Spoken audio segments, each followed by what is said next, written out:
Gauquelin et André Malraux ont le même problème. Ils n'arrivent pas à gérer la question des transits. Gauquelin n'a jamais pensé au transit. N'a jamais pensé que le Soleil, c'était un problème de transit. Et que ce n'était pas une typologie professionnelle, etc. Alors il essaie de faire des statistiques professionnelles en regardant la position du Soleil. Mais c'est un contresens déjà méthodologiquement. Le Soleil n'est pas fait pour... non, c'est un élément de transit, comme a montré Marie-Louise Sondage. Vous avez des configurations astrales, et selon le Soleil que vous avez, vous captez diversement ces configurations astrales. Et d'ailleurs, justement,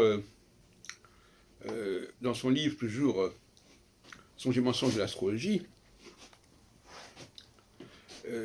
Gauquelin parle de Kepler,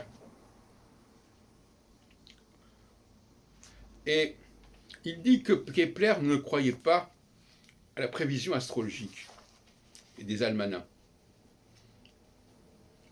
Bon, alors je ne sais pas de quels almanachs il s'agissait à l'époque, bon, mais on est en plein dedans. Gauquelin ne comprend pas le rôle de la prévision en astrologie.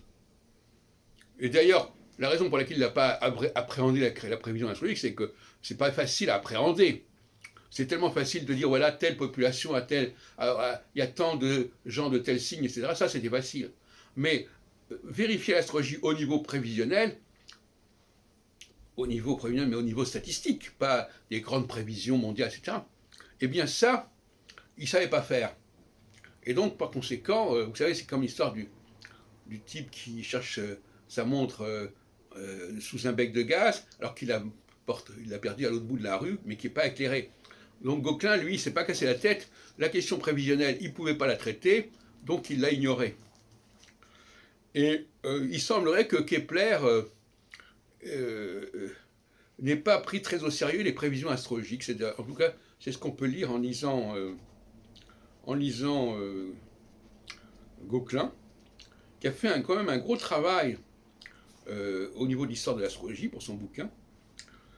Sauf qu'évidemment, il nous dit mais sous Louis XIV, un homme portant un coup fatal à l'astrologie officielle, Holcolbert, créant l'Académie des sciences, en exclut la vieille doctrine des astres. Certes, chez les grands, on continua à se faire prédire l'avenir, mais en cachette. C'est n'importe quoi. Le cas d'Eustache le Noble, que j'ai découvert et que Guinard a utilisé, montre bien que 30 ans après l'édit de Colbert 1966, on continue à publier des bouquins d'astrologie. Hein, donc, bon, il répète des choses qu'il a lues, comme ça, bien entendu, mais enfin, c'est pas très solide. Enfin, nous y reviendrons.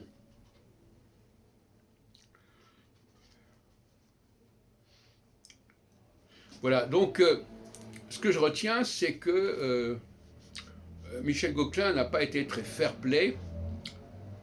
Il n'a pas défini l'objectif, il n'a pas contribué à préciser l'objet de son étude. Par exemple, moi, je pense que j'ai précisé ce que pouvait être l'astrologie. On peut la contester, mais au moins c'est clair. Alors que l'astrologie, qu'elle se présente aujourd'hui, elle est tellement fouillie que c'est même pas la peine de l'attaquer, ça ne rime à rien. Il faut s'en prendre à des gens qui sont suffisamment solides, avec qui on peut discuter et où les choses sont cohérentes. Mais autrement, bon, c'est trop facile de s'en prendre à une structure qui est complètement corrompue.